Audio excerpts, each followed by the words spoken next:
வணக்கம். எங்களோட சேனலோட நேம் அக்ரி வித் மீ. சேனலுக்கு யாரும் புதுசாக இருந்தால் மறக்காமல் சப்ஸ்கிரைப் பண்ணிட்டு வீடியோ பாருங்கள். இப்போ நாங்கள் பார்க்க போகிற மற்ற ஒரு நெல்லினம் நெல்லினத்தை நாங்கள் சொல்லுவோம் நெற்களின் ராஜா, அதாவது நெல்லினங்களின் ராஜான்னு சொல்லுவோம். அதான் எங்கள்கிட்ட BG 360 கீரிச்சம்மான்னு சொல்லுவோம் இந்த நெல்லினத்தை. இலங்கையில் முல்லைத்தீவு மற்ற கிளிநொச்சி பிரதேசங்களில் அதிக அளவு செய்யப்படுது. இந்த நெல்லினம் அதிக அளவு விலை போகிறது. அதாவது இந்த காஞ்ச 72 கிலோ மூடை 10,000-11,000 ரூபா மட்டும் இந்த BG 360 நெல்லினம் போகும். அதால் விவசாயிகள் அதிக அளவில் செய்வினோம்.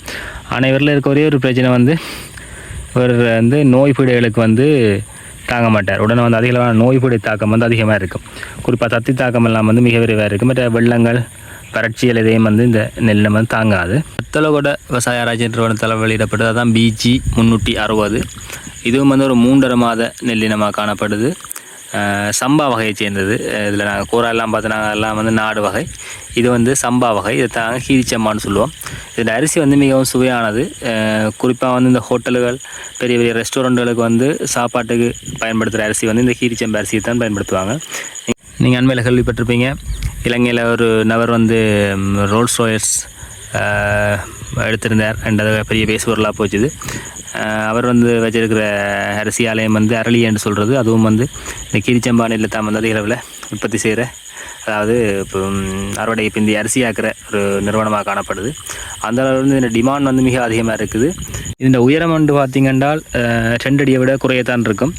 ஆனால் என்ன, நாங்கள் பசலப்பாவனைகளை அதிகமாக பிரயோகிகளை இது பாட்டில் விழுகிற சந்தர்ப்பம் அதிகமாக காணப்பட போகுது.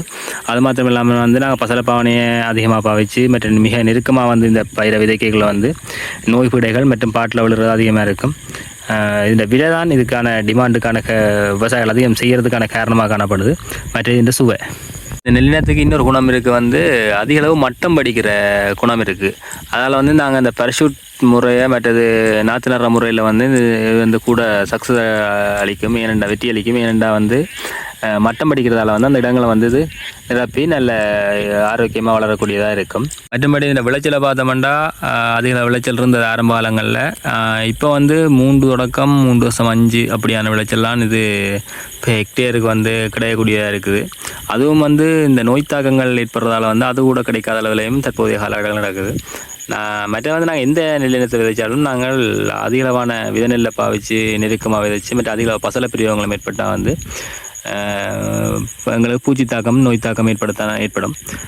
நாங்கள் அளவாக பாவிச்சோம்னா எல்லாம் ஓகேயாக இருக்கும். நிற்கிற வயலும் கீரிச்சம்பா வயலில் உங்களுக்கு நெல்லுகளில் வித்தியாசம் இருந்திருக்கும். இதோட தரமான வயல்கள் இருக்குது கீரிச்சம்பாவில். இப்போ நான் காட்டுறேன். இப்போ இது கடந்த நவம்பரில் ஏற்பட்ட டிட்வா புயலால் ஒரு தீவிரமாக பாதிக்கப்பட்ட வயல். இதை விட உங்களுக்கு அடுத்ததாக என்ன இனம் பற்றி உங்களுக்கு அதிகமாக தெரிஞ்சு கொள்ள ஆர்வமாக இருக்கீங்கன்னு கமெண்ட் பண்ணுங்கள். மறக்காமல் அக்ரி வித் மீ சப்ஸ்கிரைப் பண்ணுங்கள். நன்றி.